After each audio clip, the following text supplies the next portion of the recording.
Hey, good afternoon, YouTube. This is Reed here with a quick update video. I didn't make one this morning. Today is Saturday, and I didn't make one this morning. I just figured I would make my after work one today, which I was because I was at work today, Saturday. Um, yeah, it's been an overall great day.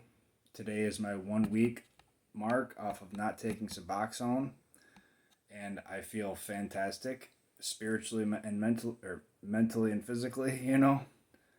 Um, Once in a while, you guys, I think I'll just say this to you guys. Once in a while, I feel like I might be a little more tired than I normally would be, but it's like I don't even really notice it. So I'll just say I'm feeling fantastic physically. Going to the gym every day, doing my normal weights most of the time. Yeah, you guys, this is doable. Doable, doable, doable. I'll say that in every video. It's so doable. And also, I don't have it written down right in front of me here, but I did find out in my last video I was talking about the opiate like thing that they sell at gas stations or whatnot that Dr. Chris Park was talking about. I found out what was in my cannabis gummies, and it's not Tiat. It's what Dr. Chris Park was saying was TIAPINE or something like that. What I have was TERPERES is the how you spell what was in my cannabis gummies, which I didn't pick up more of last night, and I slept just fine. So I don't need those either way, even though it wasn't that that opiate or whatever in my cannabis gummies. I was thinking that would be really strange if they were putting opiates in cannabis gummies. Like, I don't know. But yeah, I found out that's not what was in my gummies, so good. Because I don't want any opiates touching my receptor. I don't even want to be near an opiate, except that damn Imodium that I keep in my car. But that's, I'm not going to, it's for my stomach if the case, in case. Um, so, yeah, today is 1 week. I feel so good about that, you guys. I'm not going to go back now. I never planned on going back to begin with, but especially now that I'm further than a week, I'm not going back. And I can have coffee in the morning, can have coffee now, and I feel fine with it. It's great, you guys. This is great. You guys are gonna love this. When you get off Suboxone, you're gonna love it. You guys, I promise you. It's hard to describe in words, and I'm sure other people that have gotten off subs will maybe tell you that too. But it's really an amazing feeling to finally be free of opiates. I feel like I finally have found freedom. And I've been seeking it for a while, literally feeling trapped and in prison on handcuff or in prison on Suboxone, and I don't feel like that anymore.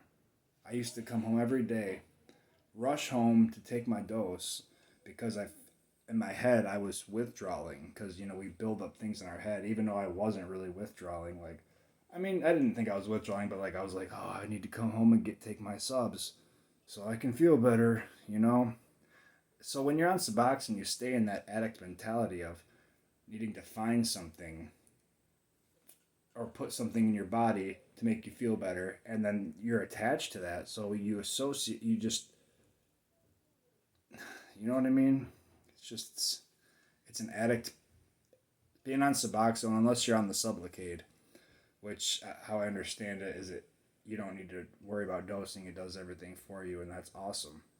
But when you're taking Suboxone under the tongue, you're in an addict mentality, to an extent. I'm just not trying to sugarcoat it, but it really is like an addict mentality. Take my Suboxone to feel better, and when you take Suboxone, it doesn't make you high.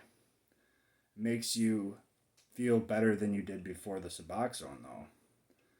And us addicts, I think, look at that as a fix. You know, that's why it's not much better then I don't know. I guess I don't want to get into that because it could be better, I guess, than, shooting up heroin and eating fentanyl patches and all that stuff. So it could be better, I guess. But, it's still an addict mentality. And I just kind of wanted to move away from that. And I'm done with that part of my life. I really am. I have no cravings for opiates. Don't know where to get any. Don't want them. I'm just happy. Well, the gym has always been my drug, too. But now, oh, my fucking neighbor. Do you hear that? God, he annoys me sometimes. Anyways, sorry. Sorry about him. He's like an old Russian dude, and he's hard of hearing, and like he screams at everything, and it's sometimes it's just like, but anyways, so yeah, what else can I say? Day 7 today. God, I feel good, you guys. I feel so good. I feel so good. Like I have like no restless body, no restless legs, um, no cold sweats.